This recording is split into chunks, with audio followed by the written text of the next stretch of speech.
क्या सच में हमारा भाग्य पहले से लिखा होता है? क्या हमारे जीवन में जन्म से लेकर मृत्यु तक जो भी घटता है वो पहले से तय होता है? ये प्रश्न हर उस व्यक्ति के मन में उठता है जो कभी ना कभी अपने जीवन की घटनाओं को देखकर सोचता है, क्या ये सब मेरी किस्मत थी या मेरे कर्मों का फल? गरुड़ पुराण में इस विषय पर अत्यंत गूढ़ और रहस्यमय ज्ञान दिया गया है। ये ग्रंथ बताता है कि मनुष्य के जीवन में जन्म और मृत्यु ही दो ऐसे सत्य हैं जिन्हें कोई भी टाल नहीं सकता। लेकिन इन दोनों के बीच का जीवन, उसमें आने वाले सुख, दुख, संघर्ष और उपलब्धियां, क्या वे पहले से तय होती हैं या कर्मों से बनती हैं? यही प्रश्न हमें आत्मचिंतन की ओर ले जाता है। अधिकांश लोग ये नहीं जान पाते कि उनका भाग्य जन्म से पहले लिखा जाता है या जन्म के बाद।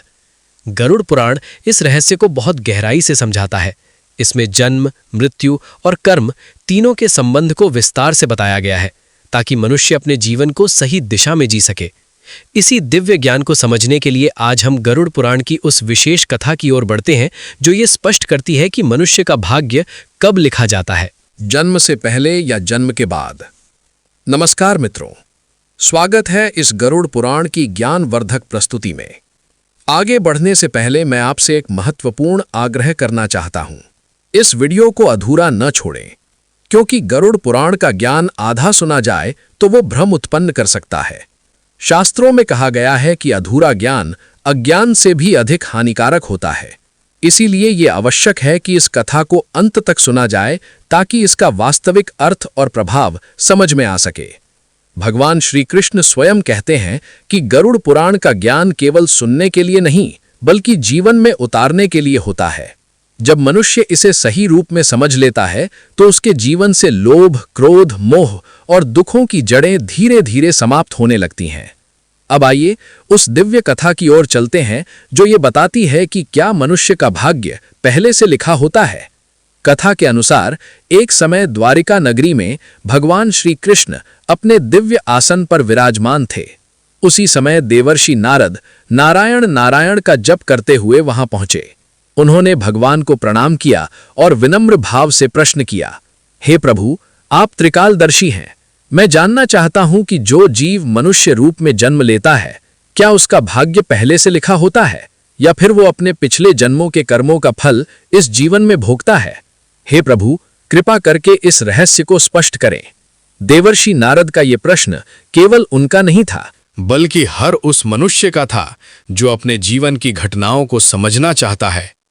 और यहीं से गरुड़ पुराण का वो गूढ़ ज्ञान आरंभ होता है जो मनुष्य को कर्म, भाग्य और आत्मा के वास्तविक सत्य से परिचित कराता है। क्या ये सब पहले से तय होता है या मनुष्य अपनी मेहनत और कर्मों से अपने भाग्य को बदल सकता है? देवर्षि नारद के इस प्रश्न को सुनकर भगवान श्री कृष्ण मंद मुस्कान के साथ बोले, हे नारद, तुम्हारा ये प्रश्न अत्यंत गंभीर और महत्वपूर्ण है। ये केवल एक व्यक्ति का नहीं बल्कि संपूर्ण मानव जाति के जन्म, कर्म और मृत्यु से जुड़ा हुआ है। फिर श्री कृष्ण ने आगे कहा, हे नारद, मैं तुम्हें एक ऐसी कथा सुनाने जा रहा हूं जो न केवल तुम्हारे इस प्रश्न का उत्तर देगी बल्कि हर मनुष्य के लिए चेतावनी और प्रेरणा दोनों बनेगी। इस कथा को पूरे ध्यान और श्रद्धा के साथ अंत तक सुनना। भगवान श्री कृष्ण ने स्पष्ट शब्दों में कहा, ये गरुड़ पुराण की कथा है। जो व्यक्ति इसे आधा अधूरा सुनता है वो स्वयं को भ्रम में डाल लेता है, क्योंकि अधूरा ज्ञान विष के समान होता है। श्री कृष्ण बोले, कलयुग में जो मनुष्य इस कथा को पूरे मन से सुनकर समझ लेता है उसे अपने जीवन के पाप, क्रोध, मोह और अज्ञान से मुक्ति का मार्ग प्राप्त होता है। देवर्षि नारद ने विनम्र होकर कहा, हे प्रभु, मैं इस कथा को पूरे ध्यान से अंत तक सुनूंगा। कृपा करके आप इसे अवश्य सुनाइए। तब भगवान श्री कृष्ण ने कथा आरंभ की। श्री कृष्ण बोले, हे नारद, प्राचीन काल में एक विशाल, समृद्ध और शक्तिशाली राज्य था जिसका नाम था अक्षयपुरी। उस राज्य के शासक थे राजा रत्नधर। राजा रत्नधर अत्यंत धर्मात्मा, न्यायप्रिय और प्रजा के हितैषी राजा थे। वे सदैव धर्म के मार्ग पर चलकर अपने राज्य का संचालन करते थे। प्रजा उन्हें केवल राजा नहीं बल्कि एक पिता के समान मानती थी। लेकिन राजा रत्नधर के जीवन में एक गहरा अभाव था। उन्हें संतान नहीं थी। राजा चाहते थे कि कोई योग्य उत्तराधिकारी हो जिसे वे राज्य का भार सौंप सकें और जो धर्मपूर्वक शासन करे। इसी इच्छा से राजा रत्नधर और रानी ने वर्षों तक कठोर तपस्या की। उन्होंने यज्ञ, व्रत और पूजा के द्वारा भगवान शिव को प्रसन्न किया। उनकी तपस्या से प्रसन्न होकर भगवान शिव ने उन्हें संतान प्राप्ति का वरदान दिया। कुछ समय पश्चात भगवान शिव के आशीर्वाद से रानी गर्भवती हुईं। राजा और रानी दोनों अत्यंत प्रसन्न थे। उनके मन में यही आशा थी कि उनका पुत्र एक महान शासक बनेगा और राज्य को सुख समृद्धि की ओर ले जाएगा। लेकिन जब वो दिन आया और रानी ने पुत्र को जन्म दिया तो दृश्य वैसा नहीं था जैसा उन्होंने सोचा था। बालक शारीरिक रूप से विकलांग था।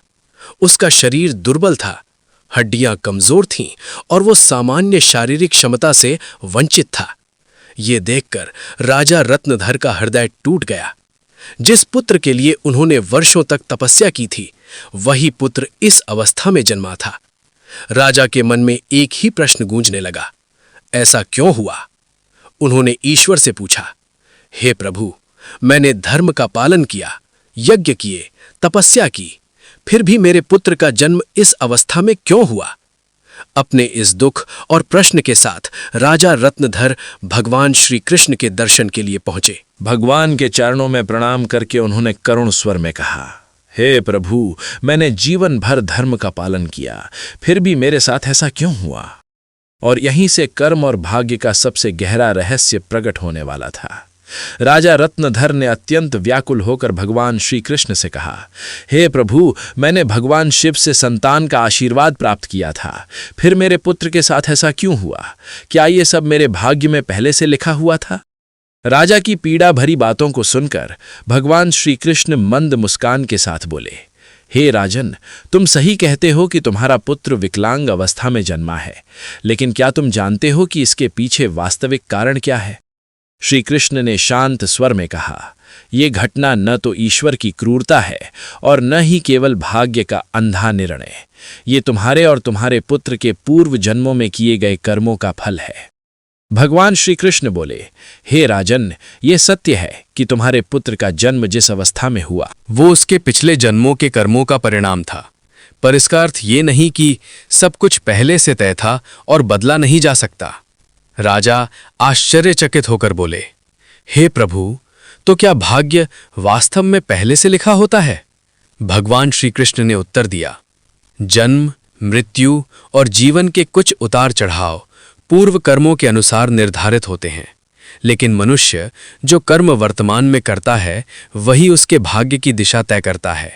श्री कृष्ण ने आगे समझाया, जिस दिन तुम्हारे पुत्र का जन्म हुआ उसी दिन तुम्हें एक विशेष आत्मा का वरदान मिला, लेकिन उस आत्मा को कुछ चुनौतियों के साथ जीवन में आना आवश्यक था ताकि वो धैर्य, साहस और आत्मबल को विकसित कर सके। भगवान श्री कृष्ण बोले, किसी आत्मा का भविष्य केवल वर्तमान जन्म के कर्मों से नहीं बनता, वो कई जन्मों के कर्मों का परिणाम होता है। और यही कारण है कि कुछ आत्माएं सुख में जन्म लेती हैं और कुछ संघर्ष में। श्री कृष्ण ने गंभीर स्वर में कहा, हे राजन, भाग्य और कर्म का संबंध अत्यंत गहरा है। कर्म ही भाग्य का निर्माण करता है। इसीलिए मनुष्य को चाहिए कि वो अपने कर्मों को सदैव धर्म और सत्य के मार्ग पर रखे। भगवान श्री कृष्ण ने आगे कहा, जो कुछ भी तुम्हारे जीवन में घटित होता है वो पिछले जन्मों के कर्मों का फल है। यदि तुम्हारा पुत्र विकलांग जन्मा है तो ये उसकी आत्मा के पूर्व जन्म के कर्मों का परिणाम है। लेकिन श्री कृष्ण ने तुरंत ये भी जोड़ा, हे राजन, जब कोई पुण्य आत्मा इस संसार में जन्म लेती है तो उसके जीवन में कठिनाइयां आना स्वाभाविक है, क्योंकि हर आत्मा को अपने पुराने कर्मों को समाप्त करने के लिए कुछ न कुछ कष्ट सहना पड़ता है। भगवान श्री कृष्ण बोले, याद रखो, तुम्हारे पुत्र के जीवन में जो कठिनाइयां हैं वे दंड नहीं बल्कि परीक्षा है। यदि वो धैर्य, साहस और विश्वास के साथ इन चुनौतियों का सामना करता है तो वो अपने कर्मों के द्वारा अपने भाग्य को बदल सकता है। भगवान श्री कृष्ण ने दृढ़ स्वर में कहा, एक दिन तुम्हारा पुत्र वही कार्य करेगा जिसकी कल्पना तुमने अपने हृदय में की थी। ये सुनकर राजा रत्नधर ने आशा से भरकर पूछा, हे प्रभु, क्या मैं और मेरा पुत्र वास्तव में अपने भाग्य को बदल सकते हैं? भगवान श्री कृष्ण ने उत्तर दिया, निस्संदेह हे राजन, तुम दोनों अपने भाग्य को बदल सकते हो। तुम्हारे पुत्र के जन्म के समय जो विकलांगता थी, वो उसके पूर्व कर्मों का फल थी, लेकिन उसका भविष्य तुम्हारे और उसके वर्तमान कर्मों पर निर्भर करता है। धर्म, करुणा और सत्य के मार्ग पर किए गए कर्म सबसे कठिन भाग्य को भी परिवर्तित कर सकते हैं। भगवान श्री कृष्ण ने राजा रत्नघर से करुणा और दृढ़ता के साथ कहा, हे राजन, यदि तुम अपने पुत्र को साहस, धैर्य और आत्मविश्वास से भर दोगे तो वो निश्चित रूप से अपने भाग्य को बदल सकता है। तुम्हारे अच्छे कर्मों के प्रभाव से वो एक दिन महान बनेगा और राज्य का भार संभालने में भी सक्षम होगा। भगवान श्री कृष्ण ने आगे कहा, भाग्य एक चक्र के समान है। ये कर्मों के आधार पर निरंतर घूमता रहता है। जब मनुष्य अच्छे कर्म करता है तो वो अपने भाग्य को सुख और शांति की ओर मोड़ सकता है। ये सुनकर राजा रत्नधर ने पूछा, हे प्रभु, क्या भाग्य वास्तव में पिछले जन्मों के कर्मों से ही जुड़ा होता है? श्री कृष्ण ने शांत स्वर में उत्तर दिया, हां हे राजन, भाग्य पूर्व कर्मों से जुड़ा होता है, परंतु उसे बदलने की शक्ति मनुष्य के अपने हाथों में होती है। अच्छे कर्म, भक्ति, साधना और सेवा, इन सब के माध्यम से भाग्य की दिशा बदली जा सकती है। जब मनुष्य ईश्वर की भक्ति करता है और सत्य के मार्ग पर चलता है तो ईश्वर स्वयं उसकी राह सरल कर देते हैं। भगवान श्री कृष्ण ने कहा, यदि तुम अपने पुत्र को यह सिखाओगे कि वो जीवन के संघर्षों का सामना साहस और आत्मविश्वास से करे तो वो निश्चय ही अपने भाग्य को बदल देगा। राजा रत्नधर ने भगवान श्री कृष्ण के वचनों को पूरे हृदय से स्वीकार किया।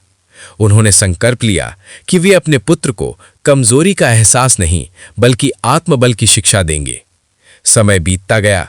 राजा के पुत्र ने अपनी शारीरिक कठिनाइयों के बावजूद आत्मविश्वास, परिश्रम और साहस के साथ जीवन का सामना किया। उसकी संघर्षशीलता और धैर्य ने समाज में उसे विशेष स्थान दिलाया। धीरे धीरे राज्य में उसका सम्मान बढ़ने लगा और वो अपने गुणों के कारण सबका आदर पात्र बना। इसके बाद भगवान श्री कृष्ण ने देवर्षि नारद से कहा, हे नारद, ये समझ लो कि भाग्य कोई स्थिर रेखा नहीं है। ये एक निरंतर चलने वाली प्रक्रिया है जो कर्मों के अनुसार बदलती रहती है। जो मनुष्य अपने कर्मों को सुधारता है और ईश्वर की शरण में जाता है, उसका भाग्य भी बदलता है। ये केवल कर्म का नियम नहीं बल्कि जीवन के संघर्षों से मिलने वाला सत्य है। भगवान श्री कृष्ण ने आगे कहा, ये कथा हमें सिखाती है कि जीवन में जो कुछ भी घटित होता है वो हमारे पूर्व कर्मों का परिणाम है, लेकिन भाग्य और कर्म का कोई कठोर ढांचा नहीं है। मनुष्य अपने वर्तमान कर्मों से अपने भविष्य का निर्माण कर सकता है। श्री कृष्ण बोले, गरुड़ पुराण हमें ये सिखाता है कि यदि मनुष्य सत्य के मार्ग पर चले, धर्म का पालन करे और ईश्वर का स्मरण करे तो वो अपने जीवन की दिशा बदल सकता है।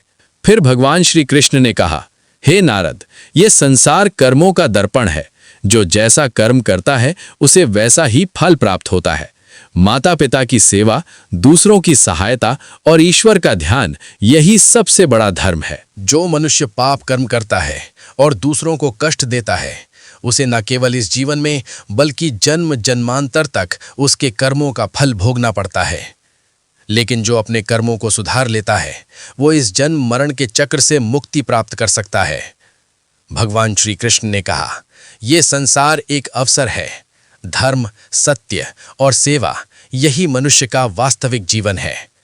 मृत्यु के बाद मनुष्य के साथ केवल उसके कर्म ही जाते हैं। मित्रों, ये कथा हमें ये सिखाती है कि हमारा भाग्य पिछले कर्मों का परिणाम अवश्य है, परंतु हर पाप का दंड और हर पुण्य का फल निश्चित होते हुए भी कर्म से बदला जा सकता है। इसलिए हे मनुष्य, अपने कर्मों पर ध्यान दो। स्वार्थ, पाप और अहंकार का त्याग करो। धर्म, सत्य और सेवा को अपनाओ, क्योंकि यही जीवन का सबसे बड़ा सत्य और सबसे श्रेष्ठ मार्ग है। इस प्रकार भगवान श्री कृष्ण ने देवर्षि नारद को गरुड़ पुराण के इस गहन रहस्य से अवगत कराया।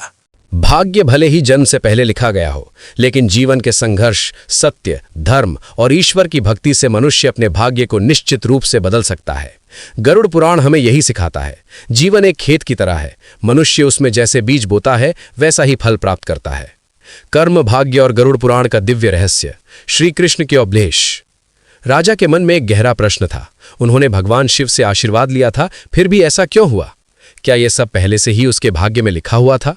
तभी श्री कृष्ण मन मुस्कान के साथ बोले, हे राजन, तुम सही कहते हो, तुम्हारा पुत्र विकलांग जन्मा है। लेकिन क्या तुम जानते हो कि ऐसा क्यों हुआ? श्री कृष्ण ने आगे कहा, यह घटना ना तो संयोग है और ना ही ईश्वर की क्रूरता। ये तुम्हारे और तुम्हारे पुत्र दोनों के पूर्व जन्मों के कर्मों का फल है। जो कुछ भी इस जन्म में घटित होता है वो पिछले जन्मों के कर्मों से जुड़ा होता है। राजा ने आश्चर्य से पूछा, हे प्रभु, क्या भाग्य सचमुच पहले से लिखा होता है?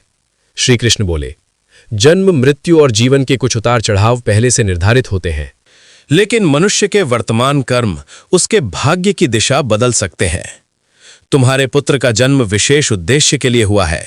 उसके जीवन की चुनौतियां ही उसे धैर्य, साहस और पराक्रम सिखाएंगी। श्री कृष्ण ने स्पष्ट कहा, भाग्य स्थिर नहीं होता, हमारे कर्म ही हमारे भाग्य का निर्माण करते हैं। इसलिए मनुष्य को सदैव धर्म और सत्य के मार्ग पर चलना चाहिए। गरुड़ पुराण क्या सिखाता है? मित्रों, गरुड़ पुराण में श्री कृष्ण कहते हैं, जब मनुष्य का जन्म होता है तो उसके पिछले कर्मों के आधार पर उसका प्रारंभिक भाग्य तय होता है, लेकिन यह अंतिम सत्य नहीं है। गरुड़ पुराण हिंदू धर्म के 18 महापुराणों में से एक है। ये जीवन, मृत्यु, पुनर्जन्म, आत्मा की यात्रा और कर्म फल के रहस्यों को विस्तार से समझाता है। इस पुराण में श्री कृष्ण को भगवान विष्णु का साक्षात अवतार माना गया है। गरुड़ पुराण ये सिखाता है कि भाग्य कर्मों से बनता है और कर्मों से ही बदला भी जा सकता है।